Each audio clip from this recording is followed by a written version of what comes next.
Treasury Department of a corporation, insurance company. These are all institutions that are about the cash flow in the future from the assets and how they're funded.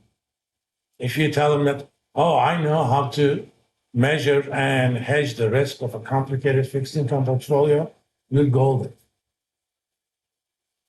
I mean, if you really, want to get some brownie points from me, basically write a code to calculate the duration and convexity of the entire portfolio using separate adjustments for individual cash flows. You don't have to, but again, civilized versus uncivilized. Just market those things to your employees, right? And they're gonna love you. Remember, when you apply for a job, what is the hardest part of getting a job? No. Getting the interview. Okay? You're gonna put your foot in the door. As one of my favorite friends back from college, who's now a author of 2 novels and director of many successful movies. Once the door is ajar, there is no more door. Okay? Once you're at the interview, you can sell yourself. The hardest part, especially coming from a place like an EKU, not that there's anything wrong with that. I mean, at least on my part, I feel I'm preparing you for what's going to happen. The hardest part is to convince them that you are prepared. Because, deserved or not, UK has a better brand name than EKU. I got my PhD from UK in finance. I know for a fact that finance undergraduate program sucks. And in fact, it aspires to suck. But at least in Kentucky, UK graduate, unless the employers know something different about you, they will always invite you UK graduates from it.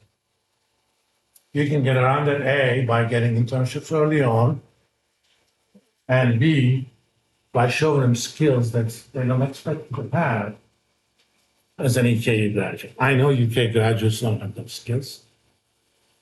So differentiate yourself. Purpose of this assignment and the ones that we're going to do later on are pretty much that. For you to do these things yourself, a lot of things are not going to be obvious. I'm going to discover it. I'm going to help you discover it. But you're going to do it yourself. That's what matters. All right?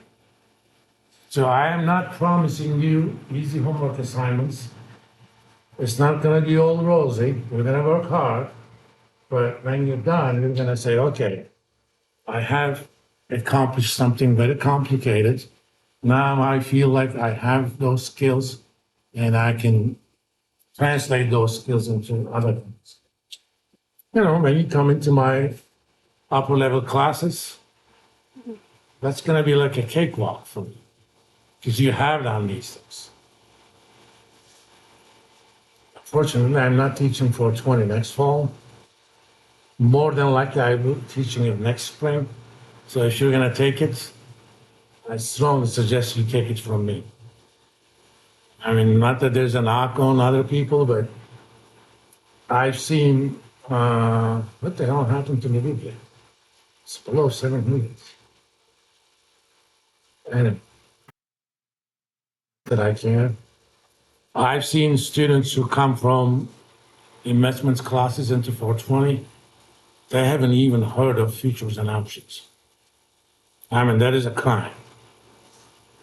In fact, I asked whether or not that's going to happen, that I be assigned the investments class next fall so that those students would follow me into the portfolio class in the spring. What do I know? I just work here. And I'm the only one who actually has experience in the market, having managed investment funds and client money. All right. Going back to what we were doing, let me close this since I'm not going to give you that. we kind of got started on how to price. Yes. I just want to confirm, this is being videoed and will be uploaded to your YouTube channel. Oh, yeah, yeah. Okay, I just want to make sure we're not, All my lectures are being, thank you. just because it's on Zoom doesn't mean. In That's fact, what I that's one of the reasons I got this computer. I can do Zoom, record my screen, use Excel, OneNote, and internet without actually computer slowing down to a call.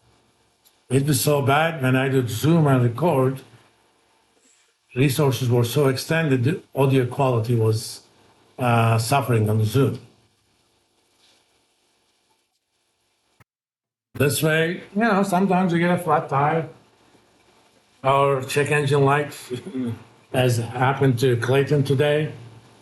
It's not a good idea to travel. Sit at home, watch it on Zoom. As long as you let me know ahead of time, I'll admit you into the room, right? Change my attendance policy a little bit next semester. I'm too liberal on the honor code.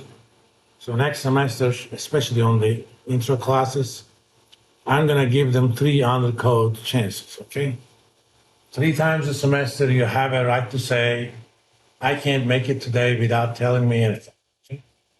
Once you use them up, documentation, please. Or if you have documentation, bring them up and you haven't used your honor code yet. Because I know some of my students are lying to me. But since I said I'm going to believe you unless I have good reason to believe otherwise, I pretend that they are telling the truth.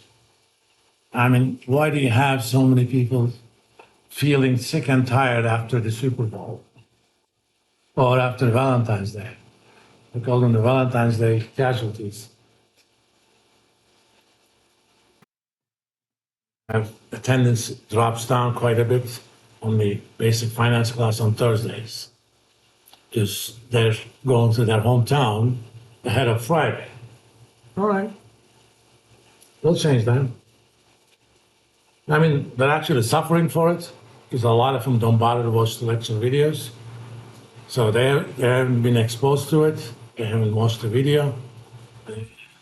So I actually did a study. Those people would be suffering in the quizzes. We talked about, how to think about pricing the life insurance policy. Bonds that are subject to default are kind of like that. We have a policy, but this policy is a little bit different than life insurance, but the nature is the same. There are some promised cash flows. Okay? In life insurance policy, you pay the premiums until the term ends, or if it's a whole life until you die. And then if you end up dying before the term, the insurance company pays you something that is specifically shown on the contract. On the bonds, it's different. You pay some money now, and the corporation, that's the price of the bond. Corporation promises you certain payments. Let's say it's a 10-year bond, semi-annual. Let's say it's a 8% coupon bond. It's going to pay you face value $10,000, $400. Yeah, $400 every 6 months. Then 10 years from now, it will also pay you $10,000. But these are promise payments. If the company ends up defaulting, which means they're not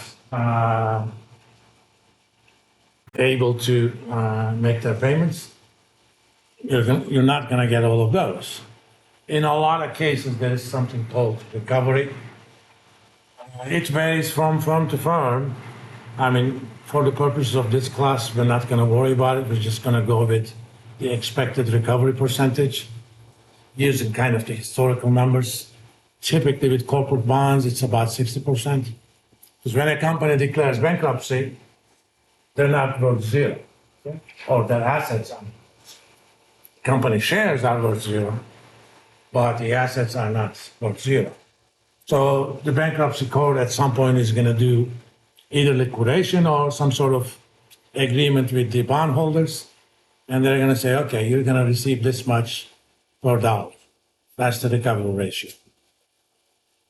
You know, we call that, you get a haircut. Okay? The shareholders get the Marie Antoinette kind of haircut. They lose their head. Bondholders get a pretty big price. Okay? Typically, that haircut is about 40%. So you receive only 60 cents on a dollar that you're promised. But this depends upon, not this depends on, if you're going to value a bond like that, you need to have numbers for A, what is the expected recovery rate if default happens? Two, what are the probabilities that default is going to happen on certain time periods? What's the probability that they could default in 1 year? What's the probability they could default in 2 years, 3 years, 4 years, 5 years? Today, in the remaining time I have left, I'm going to do only a simple case where you have one shot promise. Company is promising you a payment. This is a zero coupon bond.